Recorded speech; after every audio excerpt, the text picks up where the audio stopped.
Bonjour et bienvenue dans cette nouvelle vidéo. Aujourd'hui, on va voir une présentation sur le codage des informations numériques. Donc, quelle que soit la nature de l'information traitée par un ordinateur, que ce soit image, son, texte, etc., elle est toujours sous la forme d'un ensemble de nombres écrits en base 2. Exemple 0,1. Le terme bits, il signifie binary digit en anglais, c'est-à-dire 0 ou 1 en numérotation binaire. Il s'agit de la petite unité d'information manipulable par une machine numérique. Donc, il y a quatre bases de codage numérique, base décimale, hexadécimale, octale, binaire.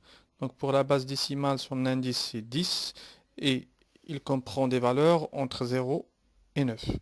La base hexa, son indice c'est 16. Il peut prendre des valeurs entre 0 et f. Donc A c'est 10, B c'est 11, F c'est 15.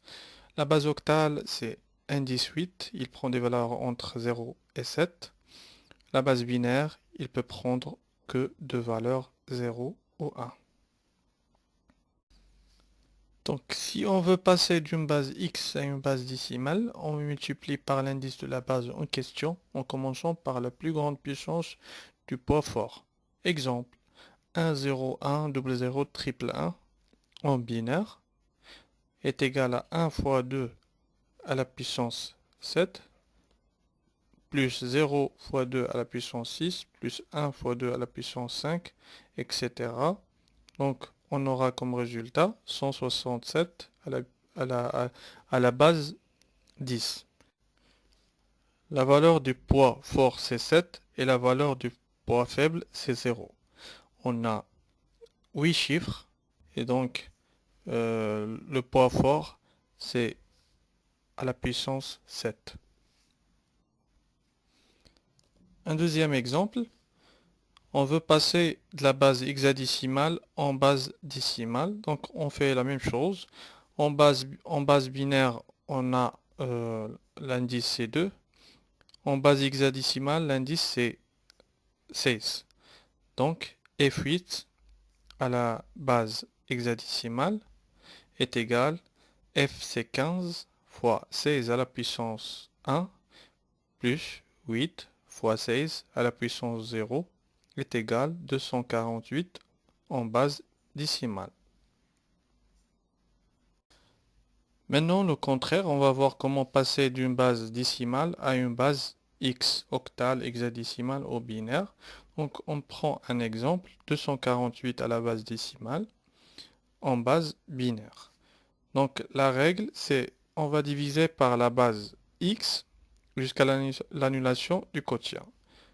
Donc, on aura donc 248, la base x c'est 2, c'est parce qu'en binaire, donc on va diviser par 2, c'est 124, le reste c'est 0. On va diviser encore une autre fois par 2, c'est 62, le reste c'est 0. Sur 2, 31, le reste c'est 0. Sur 2, c'est 15, le reste c'est 1, etc. Donc jusqu'à l'annulation du quotient. Donc le sens de la lecture, c'est du bas vers le haut. Donc, on aura comme résultat 1, 1, 1, 1 et un autre 1, puis 0, 0 et 0. Donc, le résultat de conversion décimale binaire, c'est la suivante. 1, 1, 1, 1, 1, 0, 0, 0.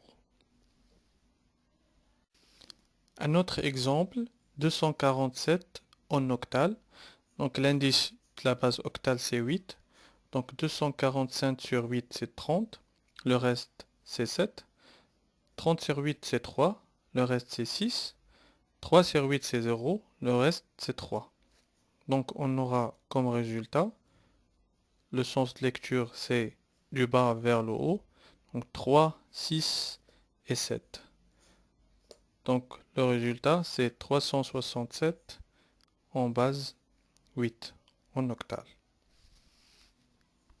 Pour les autres bases, on applique les mêmes règles, donc il n'y en a que deux.